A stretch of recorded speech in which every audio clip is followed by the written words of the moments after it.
Hello दोस्तों, राधे राधे। तो कैसे हो आप लोग? आई होप कि आप लोग अच्छे होंगे और अपना प्रिपरेशन अच्छे से कर रहे होंगे। तो जैसा कि आप लोगों को पता ही है, हमारे चैनल के माध्यम से, अगर जिसको नहीं पता है मैं बता दूं, हमारे चैनल के माध्यम से एसएससी जीडी और एमटीएस के टारगेट करके प्रैक्टिस सेट करवाया जा रहा है।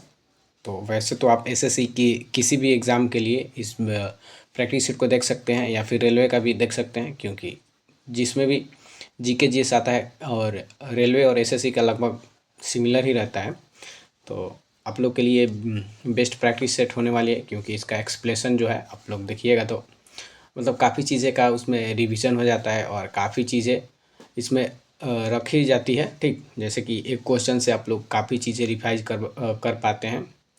जैसा कि आप लोग वीडियो देखिएगा तो पता चलेगा, ऐसे मैं कितना बताऊंगा, ठीक ना। तो आप लोग से रिक्वेस्ट है, पहले पूरी आप वीडियो देखिए, ठीक, तब आप लोग को पता चलेगा कि इस वीडियो में खासियत क्या है और कितनी अच्छी कंटेंट है ये, ठीक ना।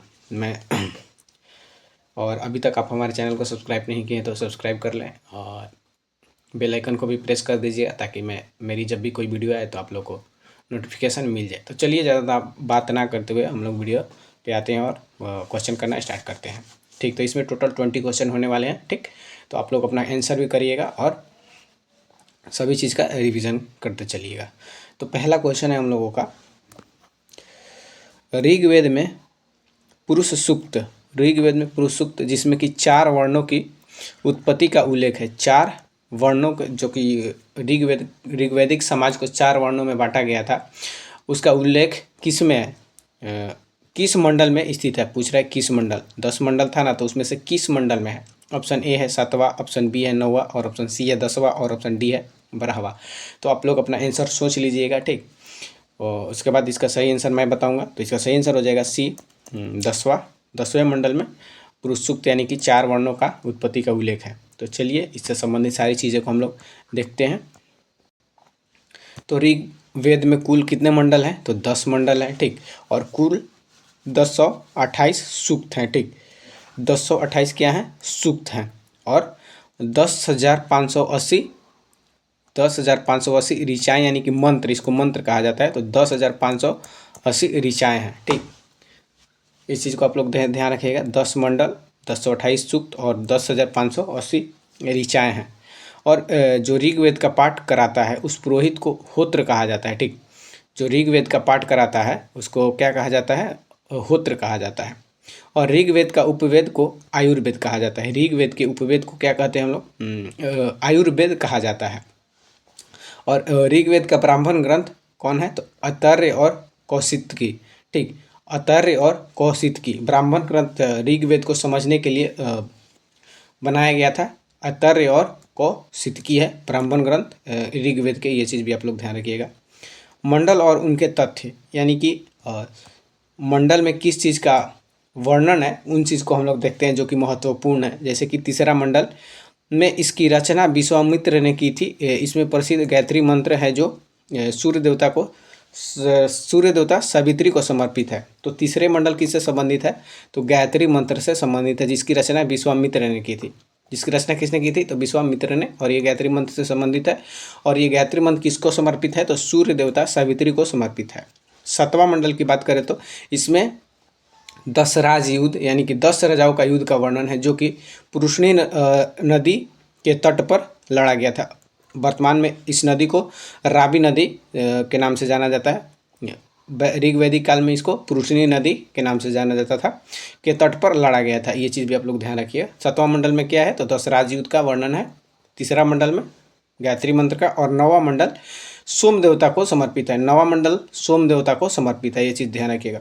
और 10वां मंडल, जैसा कि क्वेश्चन था, पुरुष सूक्त यानी कि 4 वर्णों का जो उस टाइम का समाज था 4 वर्णों में विभक्त था, ब्राह्मण, क्षत्रिय, वैश्य और शूद्र, ठीक। तो ब्राह्मण कौन होते थे? तो पुजारी होते थे। और क्षत्रिय जो सेना से संबंधित थे, ठीक, युद्ध वगैरह करते थे, वो सभी क्षत्रिय थे।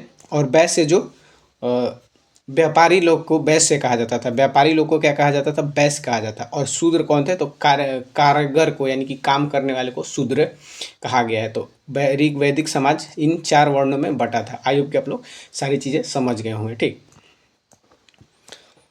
सेकंड क्वेश्चन है हम लोगों का, अकबर के शासनकाल के दौरान दहसाला भूराजस्व प्रणाली को किसने विकसित किया था? अकबर के शासन के दौरान दहसाला भू राजस्व प्रणाली को किसने विकसित किया था? ऑप्शन ए है राजा मानसिंह, ऑप्शन बी है बीरबल, ऑप्शन सी है राजा टोडरमल और ऑप्शन डी है अबुल फजल। ठीक, तो इसका सही आंसर क्या हो जाएगा? तो सी राजा टोडरमल। ठीक, अकबर के दहसाला प्रणाली को कौन विकसित किया था? तो राजा टोडरमल। ठीक, तो चलिए इनसे संबंधित चीज़ों को हम लोग देखते हैं।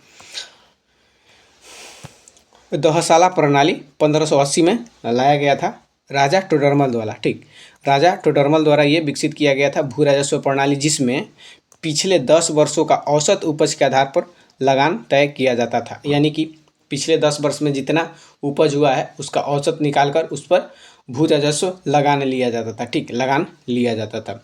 और मुगल सम्राट अकबर का शासनकाल की बात करें तो ये 56 से 1605 तक शासक रहा। मुगल साम्राज्य का कितना दिन? तो 1556 से लेकर 1605 तक।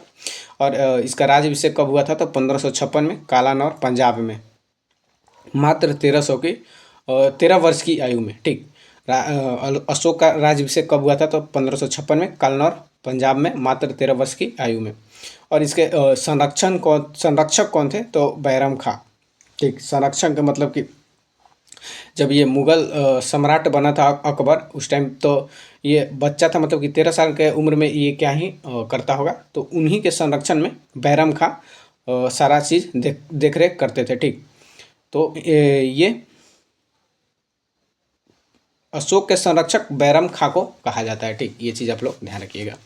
धार्मिक और सामाजिक कार्य देखें तो अकबर के समय के दास प्रथा का अंत इसने किया था 1562 में। दास प्रथा का अंत कब किया था? तो 1562 में अकबर ने। और तीर्थ यात्रा कर की समाप्ति 1563 में। दास प्रथा को 1562 में ख़त्म करता है और तीर्थ यात्रा कर को 1563 में ख़त्म करता है।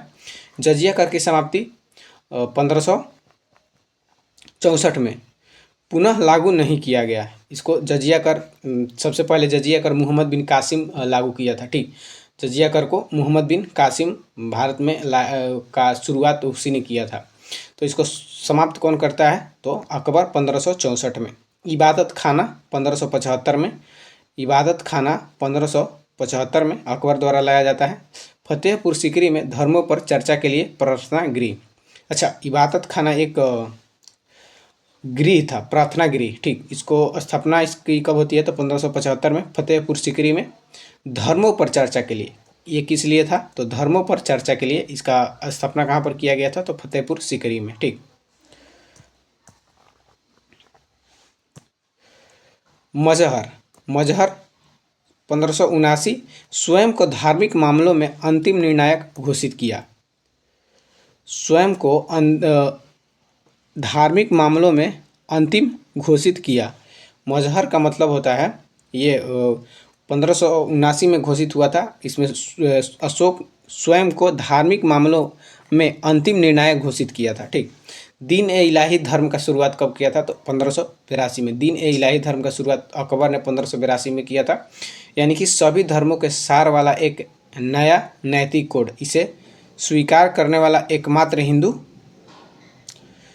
इसे शुरुआत करने वाला एकमात्र हिंदू। अच्छा, यहाँ पर छूट गया है। ठीक, तो दीन इलाही धर्म का स्थापना कब हुआ था?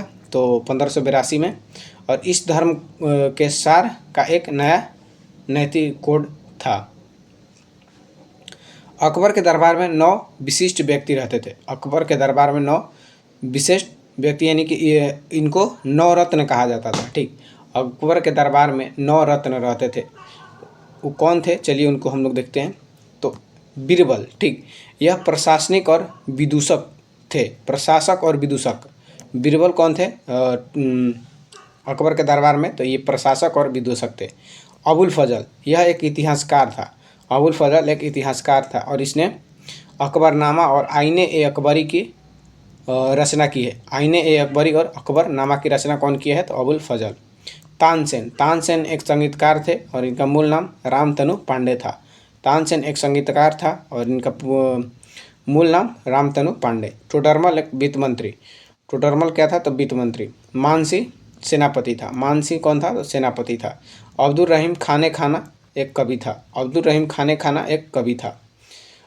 मुल्ला दो प्याजा, और कौन थे? मुल्ला दो प्याजा, हाकिम हुमाम, फैजी, ये भी कवि था। ठीक, तो ये रहे और अशोक के दरबार में रहने वाले नवरत्न। ठीक, तो इन नवरत्न को आप लोग ध्यान रखिएगा, इससे क्वेश्चन बनते हैं।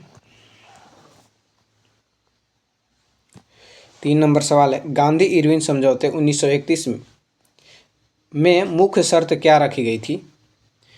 गांधी इरविन समझौते में 1931 में मुख्य शर्त क्या रखी गई थी? ऑप्शन ए है भारत को पूर्ण स्वराज देना, ऑप्शन बी है नमक सत्याग्रह बंद करना और असविनय अवज्ञा आंदोलन स्थगित करना, और ऑप्शन सी है साइमन कमीशन को स्वीकार करना और दलितों के लिए अलग निवारक मंडल।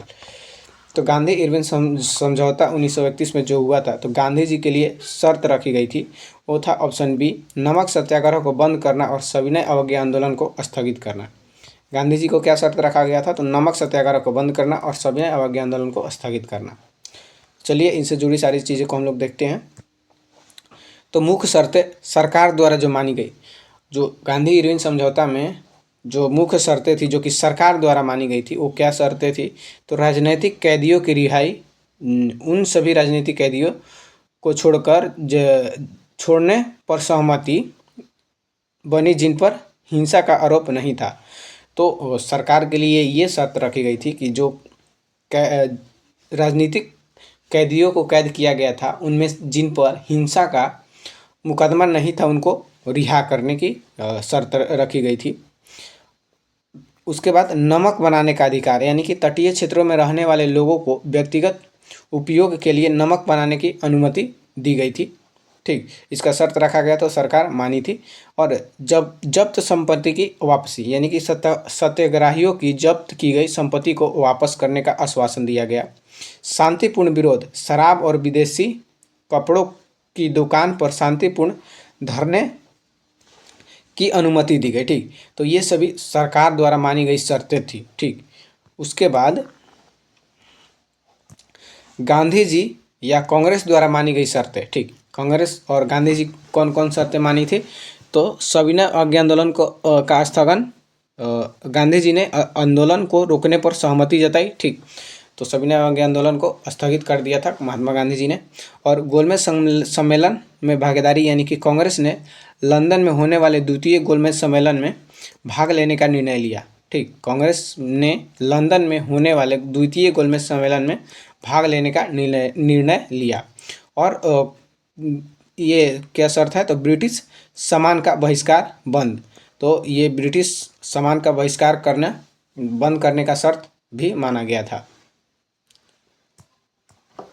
उसके बाद है गांधी काल। गांधी काल हम लोग देखते हैं, तो गांधी जी के जीवन में जितने भी घटना हुए हैं उन सारी चीज़ों को भी हम रिवाइज करवा देते हैं हम लोगों को। तो 9 जनवरी 1915 को भारत वापस आए थे, यानी कि ये 1993 में अफ्रीका गए थे।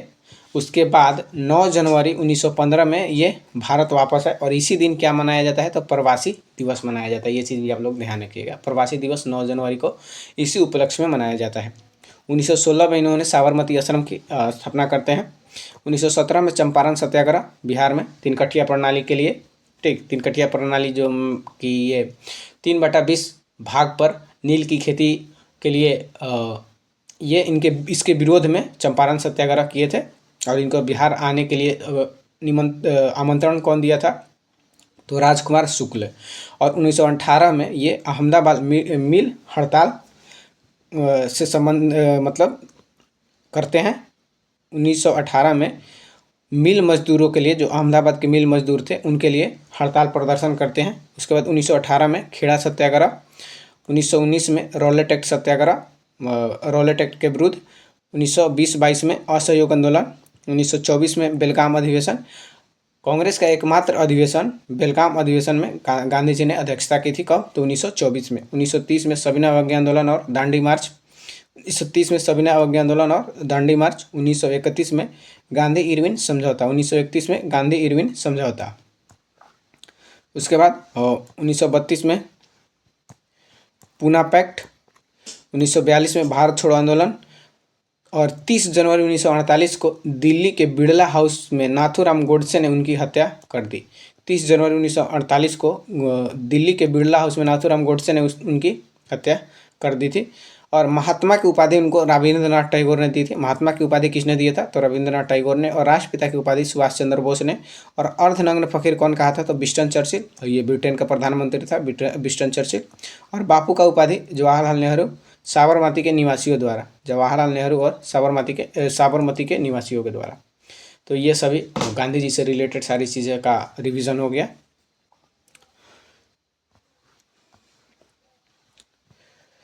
4 नंबर सवाल है, कौन सी जल संधि काला सागर और मरमरा सागर को जोड़ती है? कौन सी जल संधि काला सागर और मरमरा सागर को जोड़ती है? ऑप्शन ए है जिब्राल्टर जल संधि, ऑप्शन बी है बास्पोरस जल संधि, ऑप्शन सी है मलक्का जल संधि और ऑप्शन डी है बेरिंग जल संधि। तो इसका सही आंसर क्या हो जाएगा? बी, बास्पोरस जल संधि, बास्पोरस जल संधि। तो चलिए अभी हम लोग विश्व के सभी महत्वपूर्ण जल संधियों को देख लेते हैं। ठीक, तो मैं आप लोगों के लिए बार बार बताता हूँ कि कोई भी चीज़ याद कैसे होता है।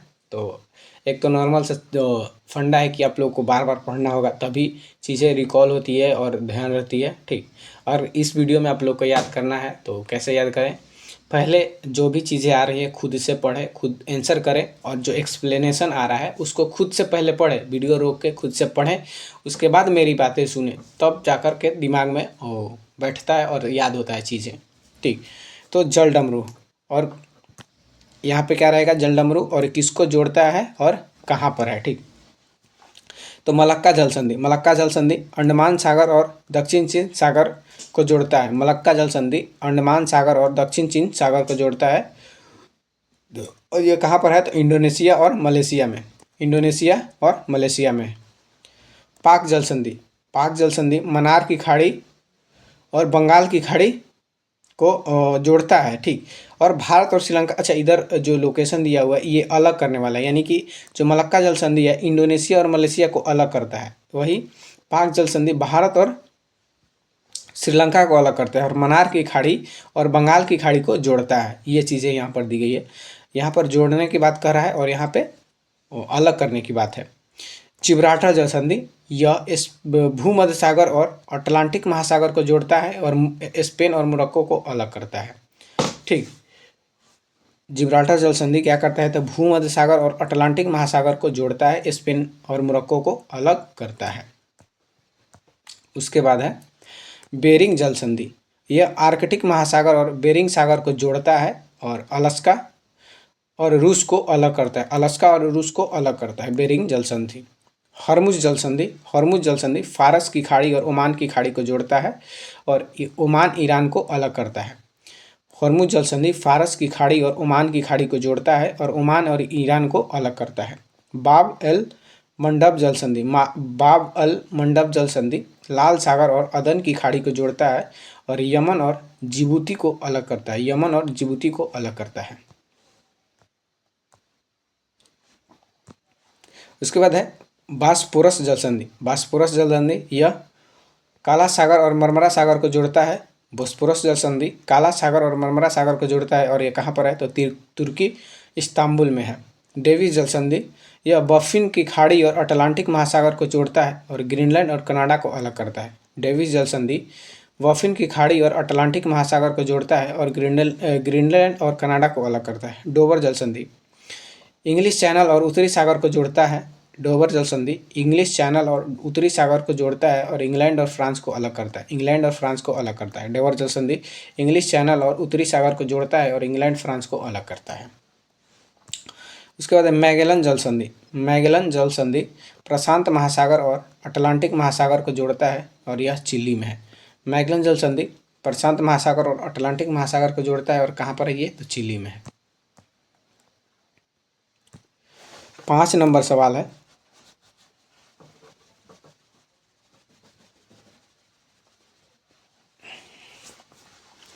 भारत के किस राज्य में लोकटक झील स्थित है? भारत के किस राज्य में लोकटक झील स्थित है, जिसे तैरते हुए द्वीपों के लिए जाना जाता है? तो वह कौन सा द्वीप है जिसे तैरता हुआ द्वीप भी कहा जाता है? और लोकटक झील अच्छा, लोकटक झील में ये जो द्वीप है लोकटक झील में है, तो ये कहाँ पर है? ऑप्शन ए है मेघालय, ऑप्शन बी है मणिपुर, ऑप्शन सी है असम और ऑप्शन डी है मिजोरम। तो क्या हो जाएगा इसका आंसर? तो इसका आंसर होगा बी मणिपुर। ठीक, मणिपुर इसका आंसर हो जाएगा। लोकटक झील कहाँ पर है? तो मणिपुर में है। चलिए, तो अभी हम लोग भारत के राज्य के झीलों को देखेंगे। ठीक, जैसे असम का है दीपोर बिल झील, यह रामसर साइट में भी शामिल है, दीपोर बिल झील। ठीक, चुंडवी झील, हाफलोंग झील, असम के ये सभी झीलें हैं। चुंडवी झील, चंडोबी झील है और हाफलोंग झील है और दीपोर बिल झील। मेघालय की झील है उमियम झील, इसे बड़ा पानी भी कहा जाता है। उमियम झील को बड़ा पानी भी कहा जाता है। वार्डस लेक, वार्डस लेक कहाँ पर है? तो मेघालय में है। मिजोरम का लेक की बात करें तो पालक दिल, पालक दिल मिजोरम में है। और तमहा दिल, अच्छा दिल वाला सभी मिजोरम में हो जाएगा, इसे ध्यान रखिएगा। दिल वाला मिजोरम, दिल वाला जितना भी झील है मिजोरम में है। तमहा दिल, पालक दिल। ठीक, और मणिपुर का एकमात्र लोकटक झील है जो कि विश्व की एकमात्र तैरती हुई झील है, फुमदी। मध्य प्रदेश, मध्य प्रदेश में है भोजताल, सांख्य सागर, तावा जलाशय। मध्य प्रदेश के झील है भोजताल, सांख्य सागर और तावा जलाशय। हिमाचल प्रदेश के झील है रेणुका झील, यह सबसे छोटी रामसर साइट है। रेणुका झील सबसे छोटी रामसर साइट है। चंद्रताल, सूरजताल और पराशर झील। हिमाचल प्रदेश के झील रेणुका झील, चंद्रताल, सूरजताल, पराशर झील। उत्तराखंड के झील है नैनीताल झील, भीमताल, रूपकुंड, जिसे कंकाल झील भी कहा जाता है। रूपकुंड को कंकाल झील या रहस्यमय झील इसको कहा जाता है, रूपकुंड को। सतोपंथ, सतोपंथ उत्तराखंड में है। अरुणाचल प्रदेश में है सांगेत्सर, सांगेत्सर झील, इसे मधुरी झील भी कहा जाता है। मांगेत्सर झील को मधुरी झील भी कहा जाता है। सेला झील अरुणाचल प्रदेश में है, सांगेत्सर झील और सेला झील। सिक्किम में है तसोमगो झील, तसोमगो झील, इसे चांगो झील भी कहा जाता है। ग्रुडोंगमार झील, ग्रुडोंगमार झील, और ये सबसे ऊंची झीलों में से एक है। ठीक, सबसे ऊंची झीलों में से एक है ग्रुडोंगमार झील। खचो पल्लरी झील, खचो पल्लरी झील, ये सभी सिक्किम के झील हैं। ठीक, तो ये कुछ महत्वपूर्ण झीलें थी। ठीक, और एक चीज़ बताइएगा, भारत का सबसे मीठा झील कौन है? तो वुल्लर झील है सबसे मीठा झील, वुल्लर झील, जो कि जम्मू कश्मीर में है। और सबसे खारे पानी का झील चिल्का झील उड़ीसा में है। सबसे खारे पानी का झील चिल्का झील उड़ीसा में है। 6 नंबर सवाल है, भारतीय संविधान की किस अनुसूची में नगरपालिकाओं की शक्तियों और उत्तरदायित्वों का उल्लेख है? भारतीय संविधान के किस अनुसूची में नगरपालिकाओं से संबंधित अनुसूची पूछ रहा है? अनुसूची 10 हो जाएगा या फिर 11वीं होगा या 12वीं होगा या फिर 9वीं होगा। ठीक, तो इसका सही आंसर हो जाएगा सी 12वीं। तो 12वीं अनुसूची नगरपालिकाओं से संबंधित है। ठीक, तो चलिए सभी अनुसूचियों को हम लोग देख लेते हैं। तो पहला अनुसूची राज्य और केंद्र शासित प्रदेशों के नाम और उनकी सीमाओं से संबंधित है। पहला अनुसूची में क्या है? तो राज्य और केंद्र शासित प्रदेशों के नाम और उनकी सीमा। सेकंड में क्या है? तो राष्ट्रपति, राज्यपाल, अध्यक्ष आदि के वेतन। तो जितने भी संवैधानिक अधिकार है उनके वेतन और भत्ते का चर्चा सेकंड अनुसूची में है। तीसरा अनुसूची में क्या है? तो मंत्रियों और न्यायाधीशों द्वारा ली जाने वाला शपथ।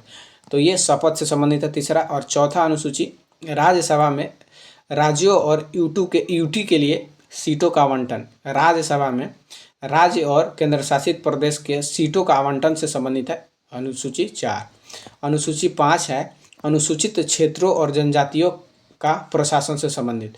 अनुसूची 5 में क्या है? तो अनुसूचित क्षेत्रों और जनजातियों यानी कि SC/ST का प्रशासन से संबंधित है ये 5वां अनुसूची। 6ठा अनुसूची की असम, मेघालय, त्रिपुरा, मिजोरम यानी कि AMTM के जनजातीय क्षेत्रों का प्रशासन। ये खासकर असम, मेघालय, त्रिपुरा और मिजोरम के जनजातियों के प्रशासन से संबंधित है अनुसूची 6। अनुसूची 7 है शक्तियों का विभाजन, संघ, राज्य और समवर्ती सूची। जिसमें कि संघ के विषयों पर कानून बनाने का अधिकार केंद्र को है। राज्य सूची के विषयों पर कानून बनाने का अधिकार राज्य का है। और समवर्ती सूची पर कानून बनाने का अधिकार राज्य एवं केंद्र की सहमति से इस पर कानून बनता है और ज़्यादा मान्य केंद्र का ही होता है। 8वीं अनुसूची है 22 आधिकारिक भाषाओं से संबंधित। मूल रूप से पहले 14 ही भाषा थी आधिकारिक भाषा, अभी 22 हो गई हैं। ठीक, तो ये भाषा से संबंधित है अनुसूची 8। अनुसूची 9 भूमि सुधार कानून से संबंधित है। भूमि सुधार कानून जो कि संविधान में सबसे पहले संशोधन करके जोड़ा गया था। फर्स्ट संशोधन 1951 द्वारा जोड़ा गया था इसको। ठीक है, उसके बाद है 10वां अनुसूची दल बदल विरोधी कानून से, यानी कि जो नेता दल बदल कर इधर से उधर जाते थे उनके विरोध में ये कानून बनाया गया था। 92वें संविधान संशोधन 1985 द्वारा इसको जोड़ा गया था। 92वां संविधान संशोधन ध्यान रखिएगा, 92वां और 1985। और पंचायती राज 11वां अनुसूची पंचायती राज से संबंधित है और इसमें 29 विषय है और इसको 73वें संविधान संशोधन 1992 द्वारा जोड़ा गया था। पंचायती राज को 73वें संविधान संशोधन 1992 द्वारा जोड़ा गया था। 12वां अनुसूची नगर पालिका से संबंधित है जो कि क्वेश्चन में था और इसमें 18 विषय है नगर पालिका और इसमें 18 विषय हैं और इसको 74वें संविधान संशोधन 1992 में ही जोड़ा गया था। तो पंचायती राज और नगर पालिका दोनों को 1992 में ही जोड़ा गया था। पंचायती राज 73वां संविधान संशोधन और नगर पालिका 74वां संविधान संशोधन। ठीक, तो आई होप आप लोग अनुसूची पूरा क्लियर हो गया होगा। ठीक, अगर आप लोगों को वीडियो पसंद आ रही हो तो वीडियो को लाइक करना ना भूलें। ठीक, वीडियो को जरूर लाइक करें क्योंकि काफ़ी सारी चीज़ों आप लोग के लिए मतलब ऐसी वीडियो तो कोई प्रोवाइड नहीं करवाएगा। कितना सारे कंटेंट आप लोगों को कितना चीज़ सारे अब अनुसूची का जो क्वेश्चन था उससे आप लोग का पूरा अनुसूची का रिविज़न मैंने करवा दिया। बताओ तो ऐसा कहाँ मिलेगा। ठीक, फ्री में तो एक तो मिल रहा है, तुम लाइक भी नहीं करते हो, पूरी वीडियो भी नहीं देखते हो, ये गलत बात है ना। लाइक और सब्सक्राइब तो जरूर करें हमारी सब मतलब लाइक और सब्सक्राइब करिएगा, हमारी मनोबल बढ़ेगा, मैं और भी अच्छा कंटेंट लाऊंगा। ठीक, 7 नंबर क्वेश्चन है राज्य के नीति निर्देशक सिद्धांत के अंतर्गत ग्राम पंचायतों का संगठन किस अनुच्छेद में वर्णित है।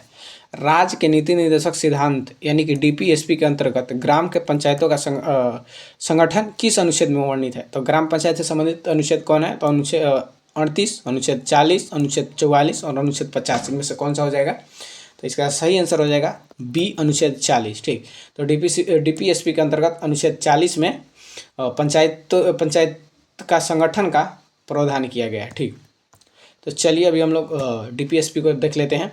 तो DPSP आयरलैंड के संविधान से लिया गया था और ये संविधान के भाग 4 में है और इसमें अनुच्छेद की बात करें तो 36 से लेकर 51 तक के अनुच्छेद DPSP के अंतर्गत आते हैं और यह गैर न्याय उचित है, यानी कि इसके लिए आप न्यायालय में नहीं जा सकते हैं कि राज्य मतलब कि ये नीति निर्देशक सिद्धांत है, ये राज्य अपनी मर्जी से देता है। ठीक, अगर राज्य नहीं देगा तो आप उसके लिए कोर्ट नहीं जा सकते कि राज्य हमको सहायता प्रदान नहीं कर रहा है। ठीक, तो ये राज्य अपने मर्जी से कर सकता है, इसके उल्लंघन पर आप अदालत नहीं जा सकते। आयोग के आप लोग समझ पा रहे होंगे। इसका उद्देश्य क्या है। तो एक कल्याणकारी राज्य की स्थापना करना और सामाजिक आर्थिक लोकतंत्र लाना। ठीक, तो ये जनता के कल्याण के लिए बनाया गया है। ठीक, DPSP को ये कोई भी राज्य सरकार अपना कानून बनाता है, कोई भी योजना लाता है तो वो अपने मर्जी से लाता है। ठीक, उसमें जनता थोड़ी ना बोलता है या फिर केंद्र सरकार उसको आदेश थोड़ी देता है कि तुम ये योजना लाओ, ऐसा करो वैसा करो। जो भी योजना लाता है सरकार अपने मन से लाता है और उसमें जनता की कल्याण होता है। ठीक, तो अगर उस चीज़ को मान लो जैसे कि एक कौन सा योजना मतलब कोई भी राज्य का एक अपना योजना लाता है देश के मतलब कि उस राज्य के जनता के लिए, अगर उस योजना को जब चाहे बंद कर सकता है, जब चाहे ला सकता है, उसके लिए आप कानून मतलब कोर्ट नहीं जा सकते कि ये क्यों हटा दिए।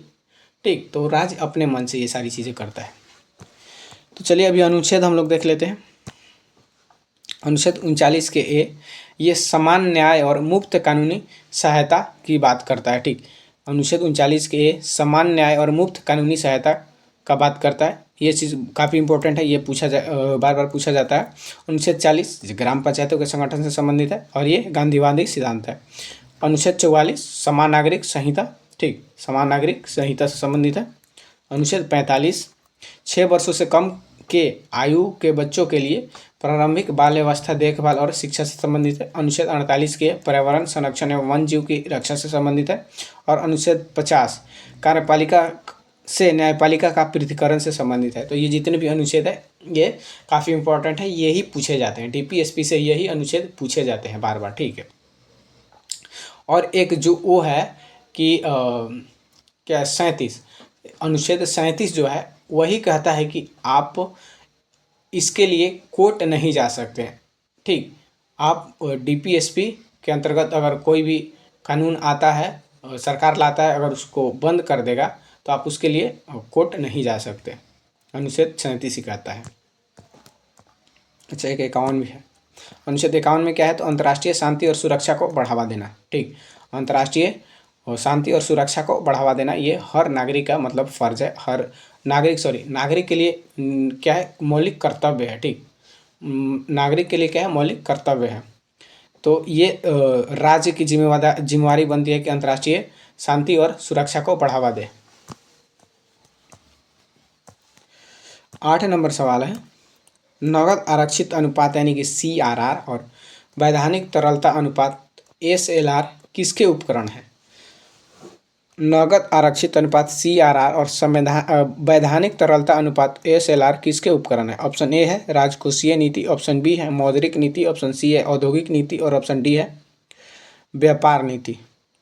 तो ये मौद्रिक नीति के उपकरण है, ठीक। इसका आंसर हो जाएगा बी, मौद्रिक नीति के उपकरण है, ठीक। तो चलिए इसके बारे में हम लोग समझते हैं CRR और SLR क्या है। तो CRR का फुल फॉर्म होता है cash reserve ratio. Cash reserve ratio यानी कि नगद आरक्षित अनुपात। नगद आरक्षित अनुपात यह वह अनुपात है जिसके अनुसार सभी व्यावसायिक बैंकों जैसे SBI, HDFC को अपने कुल जमा धन का एक निश्चित प्रतिशत RBI के पास नगद रूप में रखना अनिवार्य होता है, ठीक। तो CRR क्या है, तो जैसे व्यावसायिक बैंक जो कि SBI, HDFC जो बैंक है उनके पास जितनी राशियाँ होती है उसका कुछ अनुपात किसको जमा करना होता है, तो RBI को जमा करता है। जमा करना होता है, तो किस लिए जमा करना होता है कि मान लो किसी वजह से तुम्हारी बैंक बंद हो जाती है, या फिर जैसे कोई बैंक क्या होता है कि बंद करके, मतलब जैसे सहारा में का आप लोग केस सुने होंगे, सारी चीज़ों का मतलब कितने लोगों का LIC करवा के और वो भाग गया है, ठीक। तो इन सारी चीज़ों से बचने के लिए क्या करता है कि RBI इनका कुछ अनुपात अपने पास धन जमा कर लेता है कि उनके ग्राहकों को वो लौटा सके। अगर बैंक का कुछ होता है तो ग्राहकों को RBI लौटा सके, इसलिए वो अपने पास जमा करता है, ठीक। तो इसका उद्देश्य देखें तो सुरक्षा, ग्राहकों के पैसा सुरक्षित रहे, अगर बैंक डूबने लगे तो RBI के पास कुछ कैश हो ताकि वो ग्राहकों को दे सके, ठीक, जैसा कि मैंने बताया। उसके बाद नियंत्रण, जब RBI चाहता है कि बाज़ार में कम पैसा जाए तो वो CRR बढ़ा देता है, यानी कि 4 रुपये की जगह 5 या 6 रुपये, जिससे बैंकों के पास लोन देने के लिए कम पैसा बचता है। यानी कि जब बाज़ार में पैसा अधिक हो जाता है, यानी कि बैंक में पैसा अधिक हो जाता है, तो वो क्या चाहता है कि बाज़ार में पैसा ज़्यादा ना जाए, इसलिए RBI क्या करता है कि इस अनुपात को बढ़ा देता है। यानी कि 4 रुपया ले रहा है तो वो 5 रुपया 6 रुपया लेने लगेगा, ठीक। तो इससे बाज़ार में कम पैसा जाएगा, ठीक। अब SLR के बारे में समझते हैं। SLR क्या है, तो ये इसका फुल फॉर्म होता है स्टैट्यूटोरी लिक्विडिटी रेशियो। भाई ये थोड़ा सा टफ है पढ़ना इसको, ठीक। तो अपने हिसाब से समझ जाइएगा लोग। मैं तो ऐसे ही स्टैट्यूटरी मेरे को लग रहा है, थोड़ा मेरा इंग्लिश कमज़ोर है, थोड़ा आप लोग मैनेज करिएगा, बाकी ये हम पढ़ देंगे। लिक्विडिटी रेशियो, वैधानिक तरलता अनुपात। वैधानिक तरलता अनुपात यह वह अनुपात है जिसके अनुसार बैंकों को अपने कुल जमा धन का एक निश्चित प्रतिशत खुद के पास ही रखना होता है, लेकिन नगद के रूप में नहीं बल्कि सोने और सरकारी प्रतिभूतियों या अनुमोदित संपत्तियों के रूप में। ठीक, इसमें क्या होता है कि व्यावसायिक बैंक को ही खुद के पास धन रखना होता है, जो नगद के रूप में नहीं, या तो सोना होगा या सरकारी प्रतिभूति जो कि शेयर होते हैं, सरकारी शेयर, उनके रूप में रखना होता है। इसका उद्देश्य क्या है? तो तरलता, यानी कि यह सुनिश्चित करना कि बैंक के पास आपातकाल में बेचने के लिए पर्याप्त संपत्ति हो। यानी कि मान लो ये सारी चीज़ें अगर उसके पास रहेगा, मान लो गोल्ड रखा है अपने पास, तो कोई आपातकाल स्थिति आती है तो वो क्या करेगा कि इन सारी चीज़ों को बेचकर वो अपना सारी गड़बड़ियाँ को ठीक करेगा। ठीक, जैसे कोई आपातकाल स्थिति आती है बैंक में, तो गोल्ड को बेच देगा, या जो भी सरकारी शेयर उसने खरीद रखा है उसको बेचकर सारी चीज़ें का पूर्ति कर सकता है। ठीक, इसलिए इसको ये धन रखना होता है।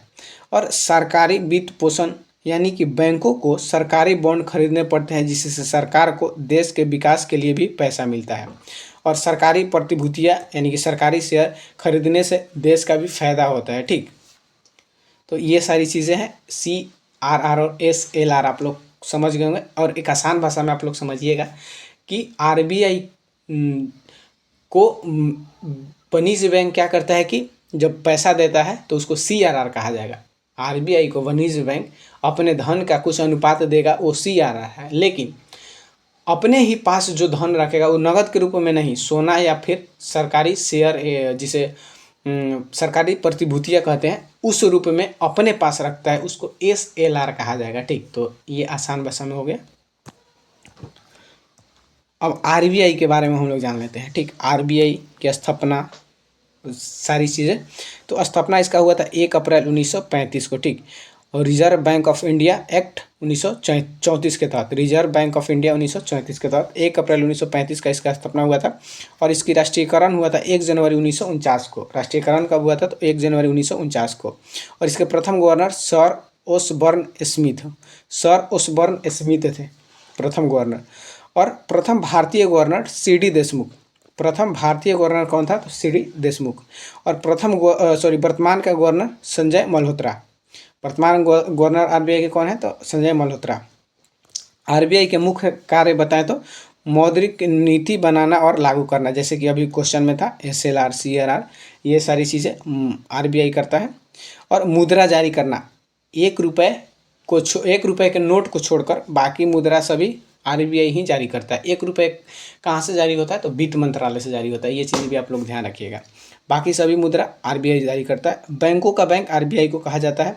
सरकार का बैंकर भी RBI को कहा जाता है। और विदेशी मुद्रा का प्रवर्धन, यानी कि फेमा 1919 एक्ट के तहत विदेशी मुद्रा भंडार का संरक्षण और प्रबंधन करना RBI का कार्य है। ठीक, तो ये सारी चीज़ें RBI से जुड़ी चीज़ें थी। तो चलिए अब आगे का क्वेश्चन देखते हैं। 9 नंबर क्वेश्चन है, अर्थव्यवस्था में अदृश्य बेरोजगारी का मुख्य रूप से किस क्षेत्र में देखा जाता है? अदृश्य बेरोजगारी किस क्षेत्र में देखा जाता है?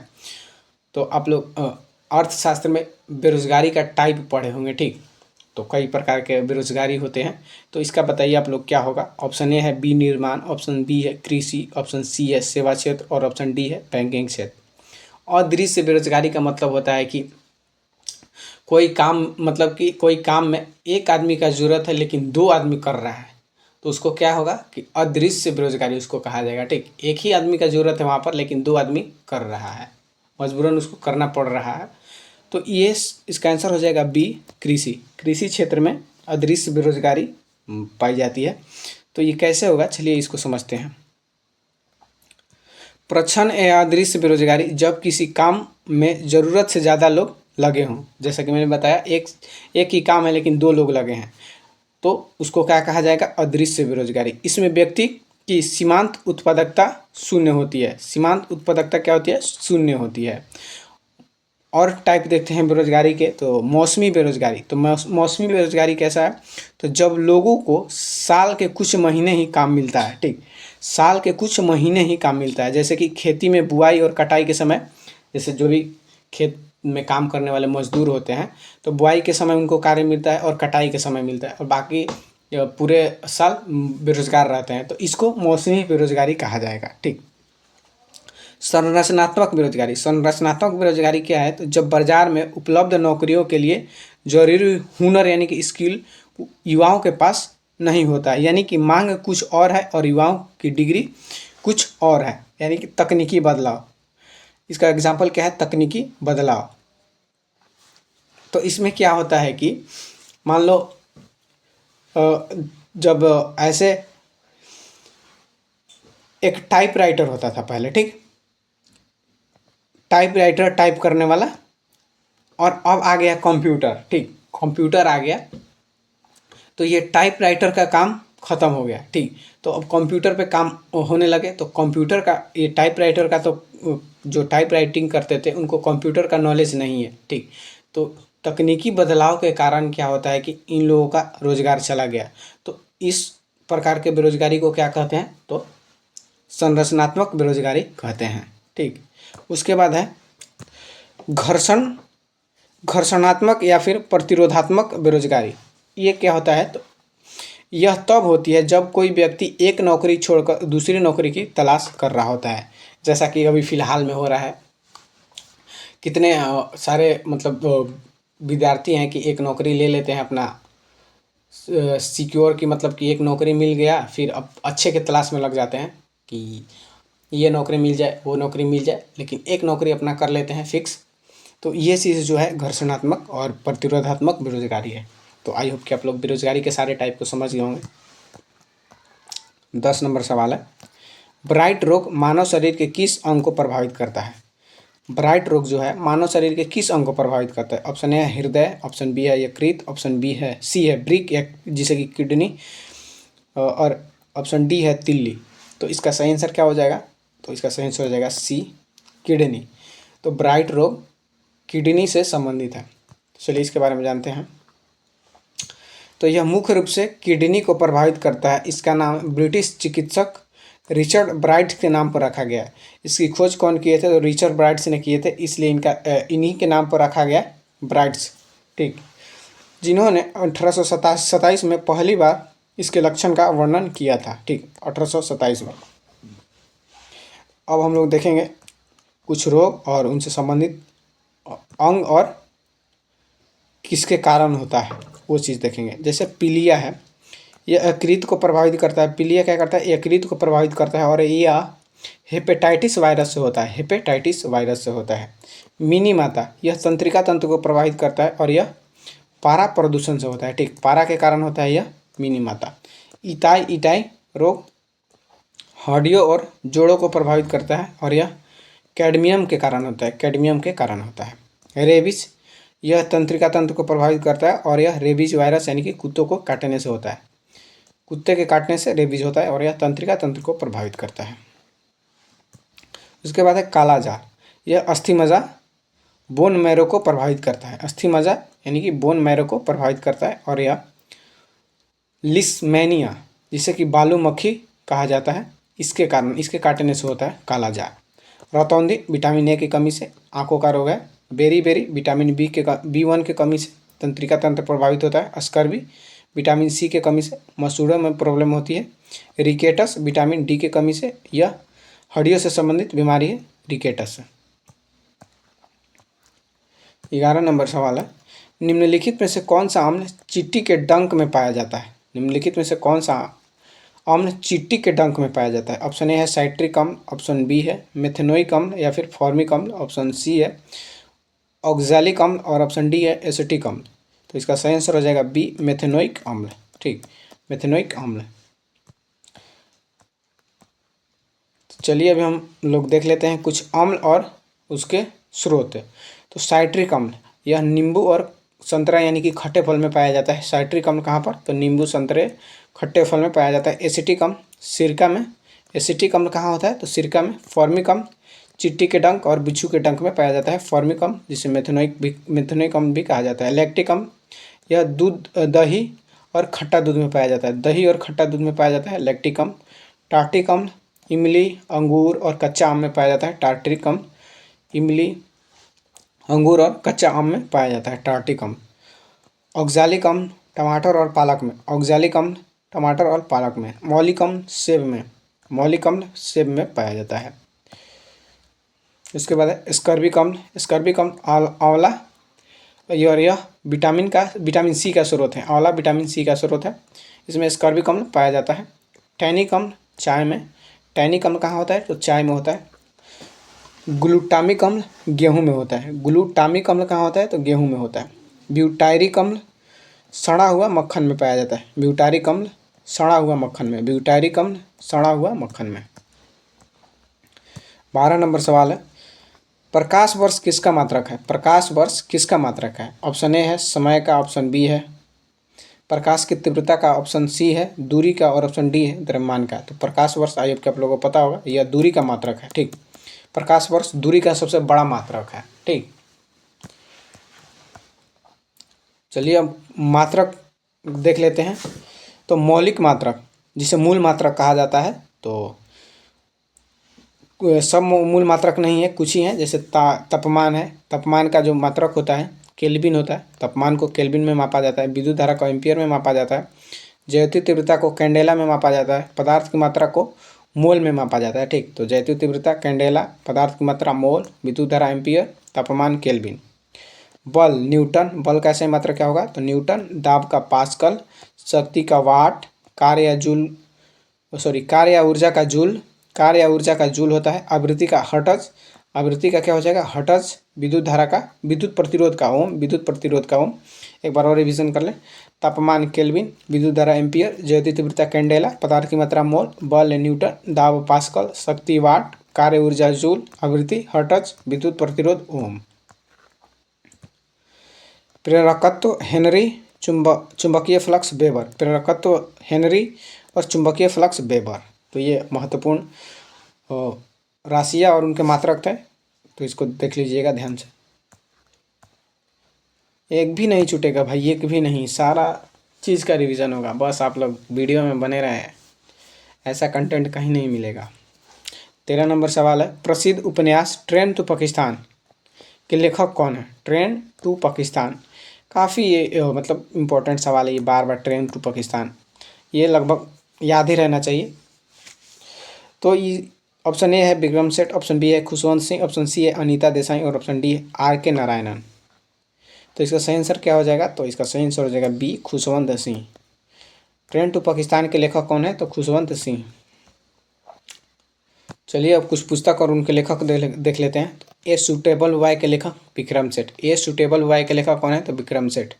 मिडनाइट चिल्ड्रंस के लेखक सलमान रुश्दी। मिडनाइट चिल्ड्रन के लेखक सलमान रुश्दी। और इनके लिए इस बुक के लिए इनको क्या मिला था? तो the Booker prize. The Booker prize. The god of small things Arundhati Roy. The god of small thing Arundhati Roy. Train to Pakistan Khushwant Singh. The white tiger Aravind Adiga. Aravind Adiga. The white tiger. An era of darkness. An era of darkness Shashi Tharoor. An era of darkness Shashi Tharoor. कुछ आत्मकथाएं देख लेते हैं। तो ये सारी आत्मकथा है। प्लेइंग इट माई वे, तो ये सचिन तेंदुलकर का आत्मकथा है। The race of my life Milkha Singh का आत्मकथा है। The race of my life Milkha Singh का आत्मकथा है। अनब्रेकेबल, यह MC मैरी कॉम का आत्मकथा है। MC मैरी कॉम का आत्मकथा है unbreakable. S against odds Sania Mirza का आत्मकथा है। उसके बाद है beyond the last blue mountain. Beyond the last blue mountain JRD Tata का आत्मकथा है। JRD टाटा का आत्मकथा है। 14 नंबर सवाल है, जागोई किस भारतीय राज्य का प्रमुख शास्त्रीय नृत्य है? जागोई किस भारतीय राज्य का एक प्रमुख शास्त्रीय नृत्य है? ऑप्शन ए है उड़ीसा, ऑप्शन बी है मणिपुर, ऑप्शन सी है केरल, ऑप्शन डी है आंध्र प्रदेश। और यहाँ पर शास्त्रीय नृत्य नहीं होगा, शास्त्रीय नृत्य ये नहीं है, ये हो जाएगा क्या? लोक नृत्य। ठीक, जागोई कोई शास्त्रीय नृत्य नहीं है, लोक नृत्य है। अच्छा, यहाँ पर लोक लिखा गया, लोक का, तो ये सही आंसर हो जाएगा इसका बी, मणिपुर। ठीक, मणिपुर का ये लोक नृत्य है। अब कुछ राज्य का हम लोग महत्वपूर्ण लोक नृत्य देख लेते हैं। जैसे ओडिशा का है ओडिसी, ये शास्त्रीय नृत्य है। छऊ, और उसके बाद है यहाँ पर का जो छऊ है, उड़ीसा के छऊ को क्या बोलते हैं, तो मयूरभंज छऊ बोला जाता है। उड़ीसा के छऊ को मयूरभंज छऊ बोला जाता है। उसके बाद है गोटीपुआ, घुमरा, रनप्पा और दलखाई, ये सभी उड़ीसा के लोक नृत्य हैं। उड़ीसी, छऊ, गोटीपुआ, घुमरा, रनप्पा, दलखाई। मणिपुर के नृत्य की बात करें तो मणिपुरी ये शास्त्रीय नृत्य है। पुंगचोलम, खम्भा थोईबी, खम्भा थोईबी, नूपा नृत्य, रासलीला।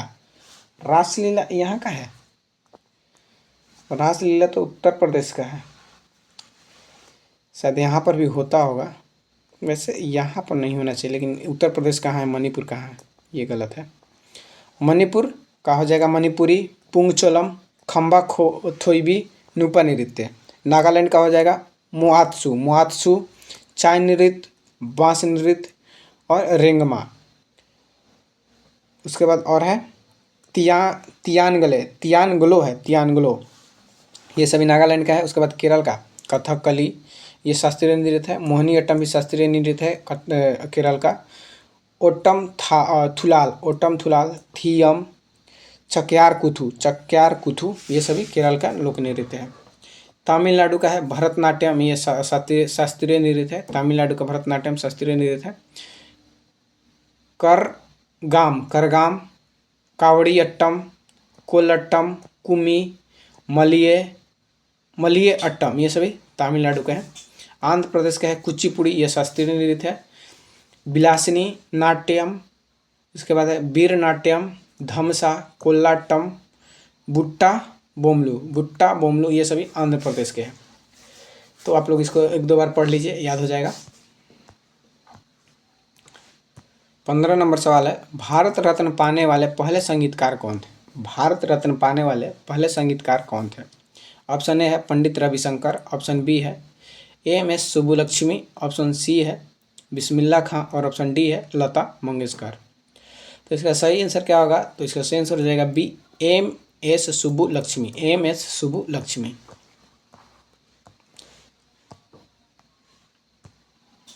तो अब हम लोग देखेंगे भारत रत्न जो कि इम्पोर्टेंट व्यक्तित्व जो कि पूछा जाता है, उनको हम लोग देखेंगे। जैसे कि संगीत और कला के क्षेत्र से पूछ लेता है, ठीक।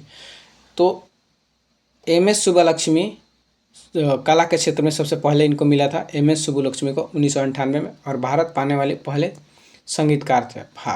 ये भारत रत्न पाने वाले पहले संगीतकार। उसके बाद पंडित रविशंकर 1999 में, प्रसिद्ध ये सितार वादक हैं, ठीक, प्रसिद्ध सितार वादक हैं। इनको 1999 में मिला था। लता मंगेशकर को 2001 में, इन्हें स्वर कोकिला कहा जाता था। लता मंगेशकर एक गायिका थी, इनको स्वर कोकिला कहा जाता था। इनको 2001 में भारत रत्न दिया गया था। उस्ताद बिस्मिल्लाह खां, इनको भी 2001 में भारत रत्न दिया गया था, और यह शहनाई वादक थे, शहनाई वादक। पंडित भीमसेन जोशी, इनको 2009 में भारत रत्न दिया गया था, और यह प्रसिद्ध शास्त्रीय गायक हैं, प्रसिद्ध शास्त्रीय गायक। तो ये लोग कला के क्षेत्र से संबंधित व्यक्ति हैं, इनको भारत रत्न मिला है। तो ये सारी चीज़ें आप लोग याद रखिएगा, ठीक, ये पूछता है। उसके बाद प्रथम प्राप्तकर्ता पूछ लेता है। तो प्रथम बार 1954 में 3 लोगों को भारत रत्न दिया गया था, सी गोपालाचारी को, डॉक्टर सर्वपल्ली राधाकृष्ण को और डॉक्टर सी.वी. रमन को। तो सी गोपालाचारी ये स्वतंत्र भारत के पहले भारतीय गवर्नर जनरल थे। सी गोपालाचारी कौन थे? तो ये स्वतंत्र भारत के पहले गवर्नर जनरल थे। और डॉक्टर सर्वपल्ली राधाकृष्ण कौन थे? तो ये भारत के पहले उपराष्ट्रपति थे, भारत के पहले उपराष्ट्रपति। और डॉक्टर सी.वी. रमन यह नोबेल पुरस्कार विजेता और भौतिक विज्ञानी थे, नोबेल पुरस्कार विजेता भौतिक विज्ञानी थे, ठीक। इन्होंने रमन प्रभाव दिया था, और इसी के लिए इनको मिला था नोबेल पुरस्कार, रमन प्रभाव के लिए। उसके बाद है प्रथम महिला जिनको कि भारत रत्न मिला था, वो थी इंदिरा गांधी 1971 में, ठीक। इंदिरा गांधी को भारत रत्न मिला था 1971 में। प्रथम मरणोपरांत लाल बहादुर शास्त्री को 1966 में दिया गया था। प्रथम मरणोपरांत भारत रत्न लाल बहादुर शास्त्री को 1966 में दिया गया था। पहला खिलाड़ी सचिन तेंदुलकर, जिनको कि 2014 में मिला था, और ये सबसे युवा प्राप्तकर्ता भी हैं। सबसे युवा प्राप्तकर्ता सचिन तेंदुलकर 2014 में इनको मिला था भारत रत्न। सबसे वृद्ध प्राप्तकर्ता धोंडो केशव कर्वे 1958 में मिला था इनको, और ये 100 वर्ष की आयु में इनको मिला था। ठीक। गैर भारतीय खान अब्दुल गफ्फार खान 1927 में भारत रत्न मिला था। और नेल्सन मंडेला को, ये विदेशी नागरिक हैं, इनको भारत रत्न दिया गया है। अब्दुल गफ्फार खान इनको 1987 में, और नेल्सन मंडेला को 1990 में। वैज्ञानिक जिनको कि भारत रत्न मिला है वो है डॉक्टर एपीजे अब्दुल कलाम, उनको 1997 और CN राव 2014 में। ठीक। वैज्ञानिक को, जो भारत के वैज्ञानिक है, एक डॉक्टर एपीजे अब्दुल कलाम और एक CN राव को भारत रत्न दिया गया है। ठीक, ये चीज़ भी आप लोग ध्यान रखिएगा। तो भारत रत्न से एक भी सवाल नहीं छूटेगा। ठीक, भारत रत्न का सारा निचोड़ मैंने दे दिया।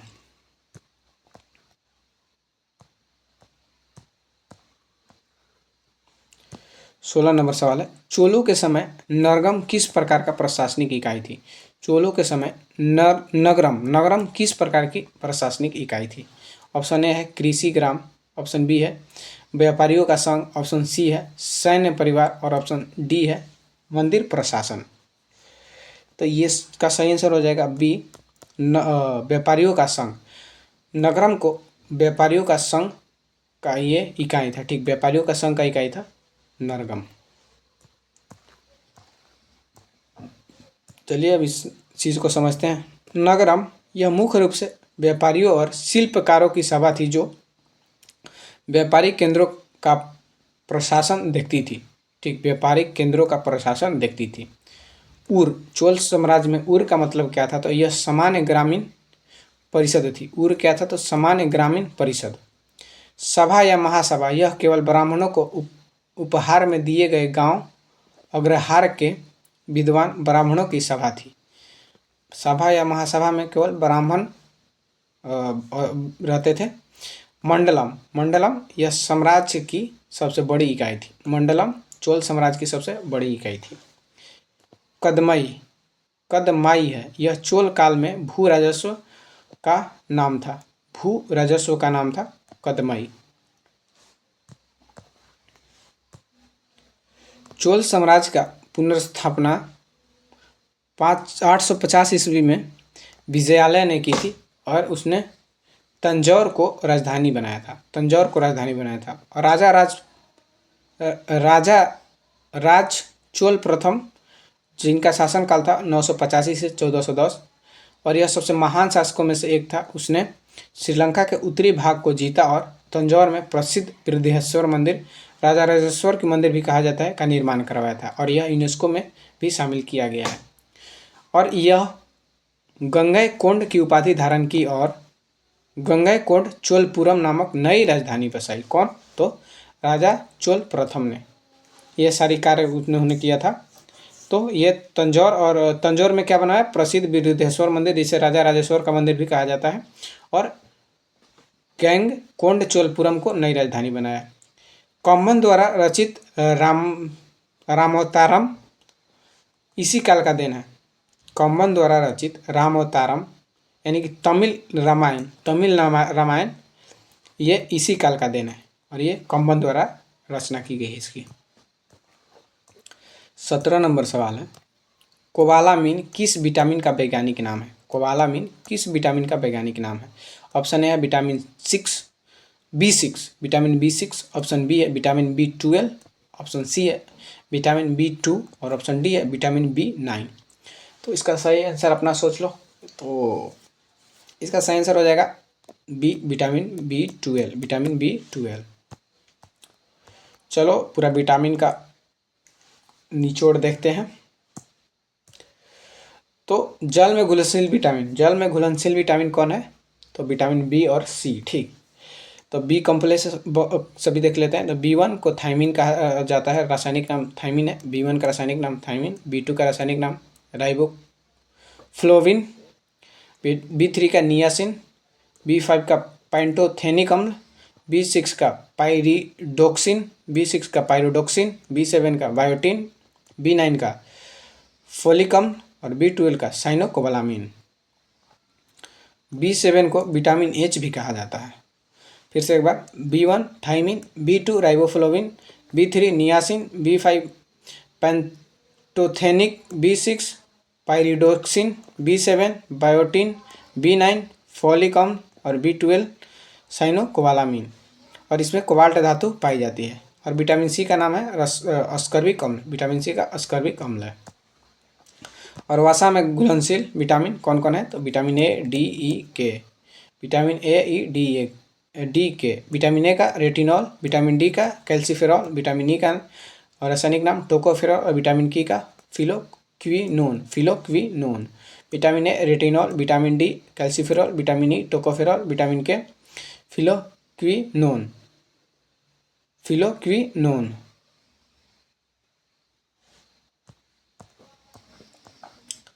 18 नंबर सवाल है, भारत के किस वायसराय ने 1905 में बंगाल विभाजन किया था? भारत के किस वायसराय ने 1905 में बंगाल विभाजन किया था? ऑप्शन ए है रिपन, ऑप्शन बी है डलहौजी, ऑप्शन सी है करजन, ऑप्शन डी है कैनिंग। तो इसका सही आंसर हो जाएगा करजन। तो 1905 में जब बंगाल विभाजन हुआ था तो उस समय करजन वायसराय था। चलिए कुछ महत्वपूर्ण वायसराय के कार्य को देख लेते हैं। वैसे तो ये कोई भी महत्वपूर्ण वायसराय है ही नहीं, भारत में वायसराय होना ही नहीं चाहिए था। इन सभी ने आकर भारत को लूटा झूठ-मूठ के, तो ये सभी महत्वपूर्ण नहीं है। लेकिन हम लोग इनके कार्य को, जो कि एग्जाम के पॉइंट ऑफ व्यू से महत्वपूर्ण है, पूछा जाता है, ठीक, उसको देखते हैं।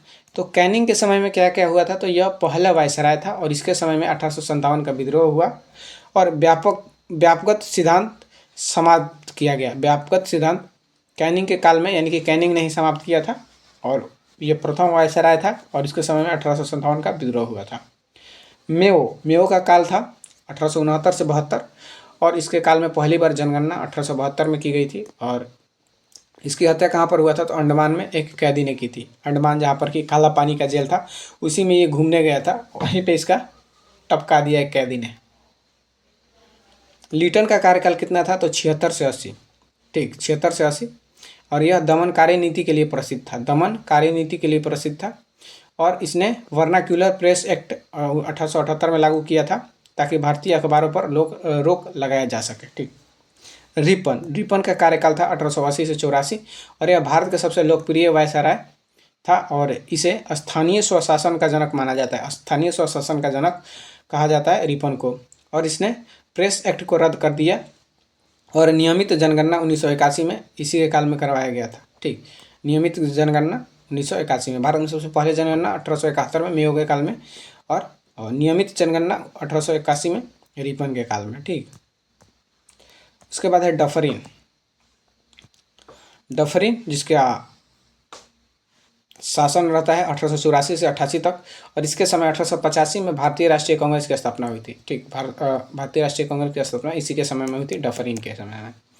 करजन 1899 से 1905 तक रहता है और यह सबसे विवादास्पद इसकी कार्यकाल रहती है और यह 1905 में बंगाल विभाजन किया और भारत पुरातत्व सर्वेक्षण ASI की स्थापना की। भारतीय पुरातत्व सर्वेक्षण ASI की स्थापना कौन किया था? तो करजन, ठीक। और इसी के काल में बंगाल विभाजन हुआ था। हार्डिंग द्वितीय, इसका कार्यकाल होता है 1910 से 16 और इसी के समय 1911 में भारत की राजधानी कलकत्ता से दिल्ली स्थानांतरित की गई और बंगाल विभाजन रद्द किया गया। इसके काल में क्या क्या हुआ था? तो राजधानी कलकत्ता से दिल्ली लाया गया और बंगाल विभाजन रद्द हुआ 1911 में। चेम्सफोर्ड जिसका कार्यकाल होता है 1916 से 21 और इसके समय जलियांवाला बाग हत्याकांड 1919 में होता है। जलियांवाला बाग हत्याकांड 1921 में, ठीक। रॉलेट एक्ट के विरोध में ही क्या हुआ था कि असहयोग आंदोलन हुआ था। असहयोग आंदोलन गांधी जी द्वारा लाया गया था, गांधी जी द्वारा। इरविन 1926 से 31 तक इसका शासन रहता है और यह गांधी इरविन समझौता इसके काल में होता है 1931 में और साइमन कमीशन का भारत आगमन इसी के काल में होता है। 1928 में साइमन कमीशन भारत आया था और गांधी इरविन समझौता 1931 में होता है, ठीक, गांधी और इरविन के बीच में। उसके बाद है माउंटबेटन 1947 से 48 तक इसका कार्यकाल रहता है और भारत का अंतिम वायसराय था यह और स्वतंत्र भारत के पहले गवर्नर जनरल, ठीक। वायसराय के पद को फिर से गवर्नर जनरल पद बना दिया गया था। तो यह भारत का अंतिम वायसराय और स्वतंत्र भारत का पहले गवर्नर जनरल था और एक स्वतंत्र भारत का पहले भारतीय गवर्नर जनरल C. गोपालाचारी थे, ठीक, उसको भी ध्यान रखिएगा। 19 नंबर सवाल है, सिक्किम को किस संवैधानिक संशोधन अधिनियम द्वारा भारत का पूर्ण राज्य बनाया गया था? सिक्किम को किस संवैधानिक संशोधन अधिनियम द्वारा भारत का पूर्ण राज्य बनाया गया था? ऑप्शन ए है 35वां, ऑप्शन बी है 36वां, ऑप्शन सी है 42वां और ऑप्शन डी है 44वां। तो इसका सही आंसर हो जाएगा बी 36वां। तो 36वां संविधान संशोधन द्वारा 1978 में सिक्किम को संवैधानिक मतलब कि भारत का पूर्ण राज्य बनाया गया था। ठीक, तो चलिए कुछ संशोधन, महत्वपूर्ण संशोधन हम लोग देख लेते हैं। तो सबसे पहले संशोधन कब किया गया था? तो 1951 में 9वीं अनुसूची जोड़ी गई थी भूमि सुधार कानून को बचाने के लिए। उसके बाद 7वां संशोधन 1956 में, जो कि राज्य की भाषाई आधार पर पुनर्गठन ABCD श्रेणी के राज्यों को समाप्त कर 4 राज्य और 6 यूटी बनाए गए। ठीक, तो पहले राज्य ABCD श्रेणी में विभाजित थे, तो इनको भाषाई आधार पर राज्य का गठन किया गया, जिसमें कि 14 राज्य बनाए गए और 6 केंद्र शासित प्रदेश बनाए गए थे। ठीक, उसके बाद 21, 71 और 92 ये सभी भाषाओं से संबंधित क्या है, संशोधन है। तो 21वां संविधान संशोधन के द्वारा सिंधी भाषा को जोड़ा गया था। 71वां संविधान संशोधन के द्वारा कोंकणी, मणिपुरी और नेपाली भाषा को जोड़ा गया था। और 92वां संविधान संशोधन द्वारा बोडो, डोगरी, मैथिली, संथाली, ठीक, बोडो, डोगरी, मैथिली, संथाली, जो कि आधिकारिक भाषा पहले 14 ही थे। ठीक, उसके बाद कितने भाषा जोड़े गए? 1, 2, 3, 4, 5, 6, 7, 8 जोड़ा गया। तो अब कितने भाषा हैं? तो 22 हैं। ठीक, 36वां संविधान संशोधन 1975, अच्छा 75 में किया गया था, मैंने वहाँ पर गलत बता दिया था सर, 76 बोल दिया था, होता है मिस्टेक। तो ये 36वां संविधान संशोधन कब हुआ था? तो 1975 में हुआ था। और ये संशोधन किस लिए हुआ था? तो सिक्किम को पूर्ण राज्य बनाया गया था 36वां संविधान संशोधन में। और ये है 42वां संविधान संशोधन, और इसे लघु संविधान भी कहा जाता है। 42वां संविधान संशोधन कब हुआ था? तो 1976 में हुआ था। ये काफ़ी इंपॉर्टेंट है, इसको ध्यान रखिएगा। 1976 में प्रस्तावना में समाजवादी, पंथ निरपेक्ष और अखंडता शब्द जोड़ा गया था। इसी संविधान संशोधन में प्रस्तावना में समाजवादी, पंथ निरपेक्ष और अखंडता शब्द को जोड़ा गया था। और मौलिक कर्तव्य शामिल किए गए थे। मौलिक कर्तव्य जो कि मूल्य में 10 से था, और बाद में कितना हो गया? 44वां संविधान संशोधन द्वारा एक और जोड़ा गया, कौन सा, सॉरी 44वां नहीं, 86वां संविधान संशोधन द्वारा जोड़ा गया था 11वां मौलिक कर्तव्य को। ठीक, कि भारत के नागरिकों को भी ये जिम्मेवारी दिया जाता है 11वां मौलिक कर्तव्य के अनुसार कि वो अपने बच्चे को शिक्षा दें। ठीक, उसके बाद एक है 44वां संविधान संशोधन 1978।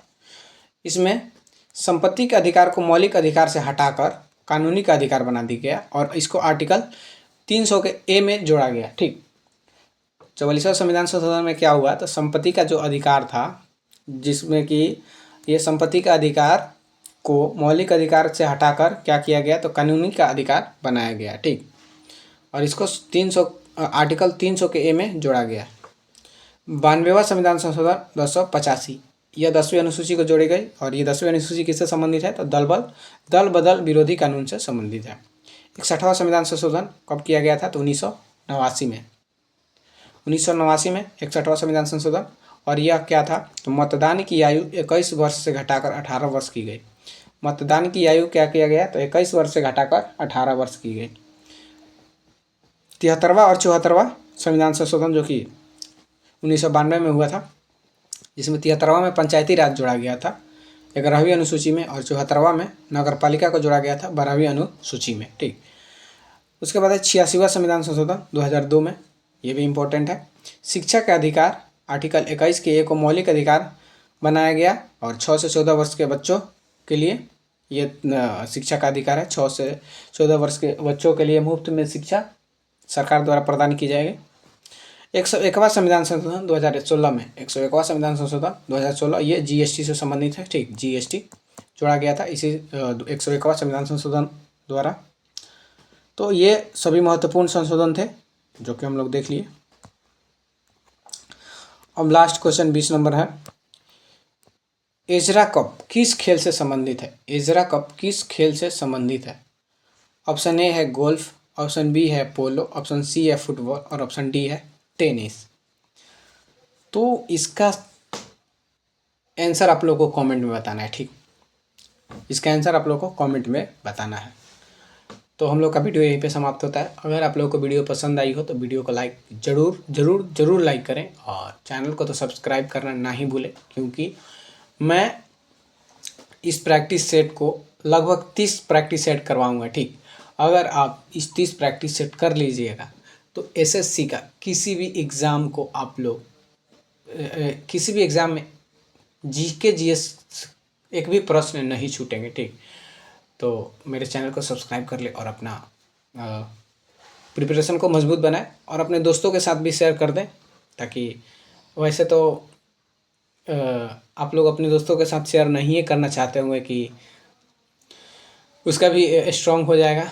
अगर चाहते हैं कि आपका दोस्त को भी ऐसा कंटेंट चाहिए तो उसको शेयर कर सकते हैं। ठीक, बाकी चलिए मिलते हैं नेक्स्ट वीडियो में। तब तक के लिए अपना ध्यान रखिए और अपना प्रिपरेशन अच्छे से करते रहिए। बाय, धन्यवाद, टेक केयर।